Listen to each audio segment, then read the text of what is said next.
나의 길을 가라. 우리 사회에서 많은 사람들이 남의 눈치를 보며 살아간다. 이는 개인의 행동과 선택이 타인에게 어떻게 비춰질지 걱정하는 것에서 비롯된 것이다. 사회적 평가, 기대, 인정 욕구는 우리 삶의 일부가 되어 왔고, 이는 때로 우리를 억압하고 진정한 자아를 표현하지 못하게 만든다. 남의 눈치를 보며 살아가는 이유는 다양하다. 사회적 압력, 인정받고자 하는 욕구, 실패에 대한 두려움, 그리고 소속감의 필요 등은 우리가 타인의 시선을 의식하게 만드는 주요 요인이다. 그러나 진정한 행복과 만족은 자신을 있는 그대로 받아들이고 남의 시선에 휘둘리지 않는 삶에서 시작된다. 이제 남의 눈치를 보지 않고 자신만의 방식대로 사는 법에 대해 이야기해보겠다. 남의 일을 하는 사람, 나의 일을 하는 사람. 일을 하는데 어떤 몸과 마음의 자세로 시작해야 좋을까? 사람들은 시작이 중요한 것을 알고 몸과 마음의 자세가 중요한 것을 안다. 하지만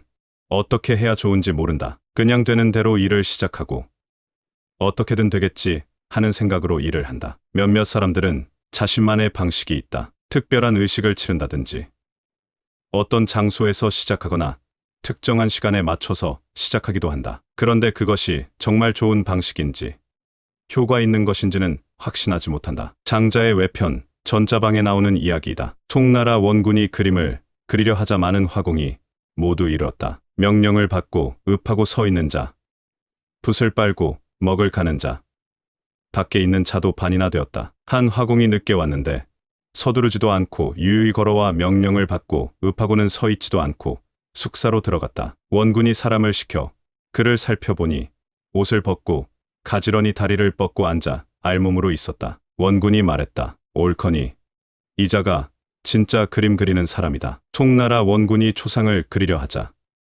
각지에서 화공이 모여들어 인산이내었다. 그림을 그릴 줄 아는 자는 다 모인 것 같았다. 그 사람들은 모두 잘 보이려고 하는 마음뿐이었다. 예에 바른 것처럼 계속 읍하고 서 있는 자도 있고 그림을 잘 그릴 줄 안다는 표시로 붓을 빨고 먹을 가는 자도 있었다. 그러나 이런 행위는 발탁되기를 원하는 것이래 지나지 않는다. 들어오지 못해 밖에 있는 자들도 마찬가지다. 원군의 주위에는 모두 그에게 잘 보이려는 사람들뿐이다. 그림을 그리는 것이 가장 중요한 일인데 사람들은 그림보다 원군을 신경 쓴다. 그런데 늦게 도착한 사람은 다른 것은 전혀 개의치 않았다. 그는 간단히 예만 표시하고 곧바로 숙사로 들어갔다. 그는 왜 다른 사람처럼 행동하지 않았을까? 그는 오직 그림 그리는데 신경 쓰는 것이다. 원군에게 잘 보이려고도 하지 않았다. 그림 그리는데 가장 편안한 자세를 취하고 홀로 고요히 있었다. 그러니 원군은 늦게 도착한 사람이 그림을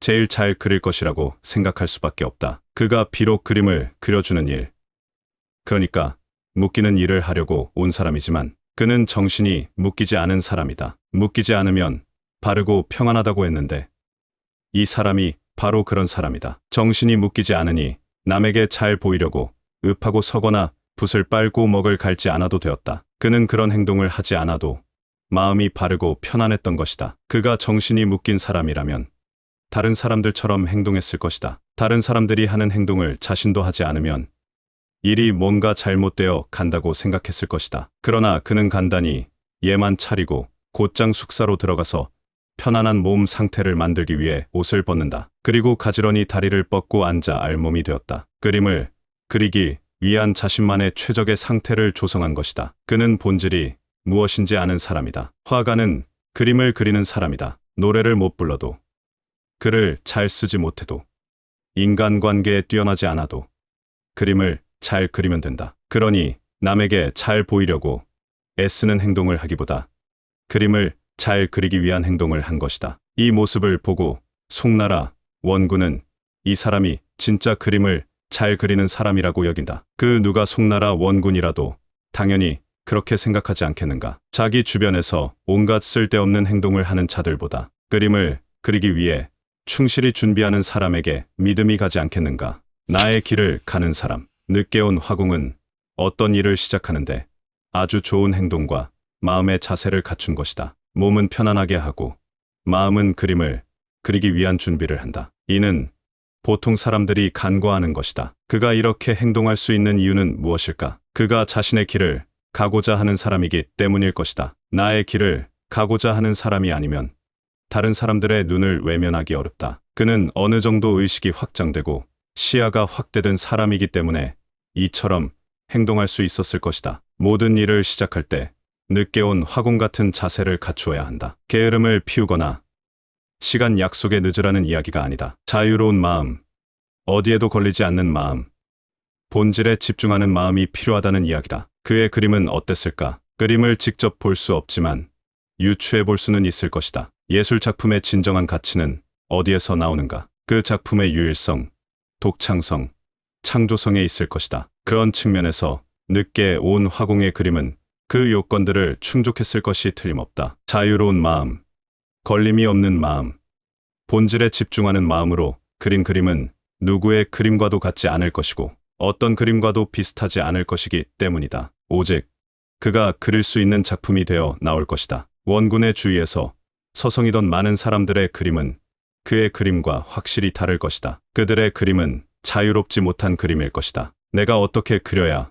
원군의 마음에 들까 생각하기 때문이다. 옆에서 누가 그림에 대해 이런저런 말을 하면 그것을 반영하기 위해 이렇게 그렸다가 저렇게 그렸다가 하면서 수정할 것이다. 그래서야 독창적이고 창조적인 예술 작품이 나오지 못할 것은 뻔하다. 무엇을 하는데 본질은 팽개치고 다른 것만 우선시하는 모습이다. 바로 이런 모습이 우리의 살아가는 모습과 비슷하다. 누가 이것이 좋다고 하면 이리 가고 저것이 좋다고 하면 저리 간다. 다른 사람이 이 길을 가면 나도 이 길을 따라가야 하고 어떤 사람이 저 길을 가면 저 길로도 가본다. 결국 이리저리 옮겨 다니다가 자신의 길은 걸어보지도 못한다. 참으로 씁쓸한 모습이다. 자신의 길을 가기 위해서 가장 필요한 것이 바로 의식을 확장하고 시야를 확대하는 일이다. 넓게 두루 봐야 내가 가야 할 길이 어디인지 명확히 알 수 있다. 주변에서 어떤 것으로 유혹해도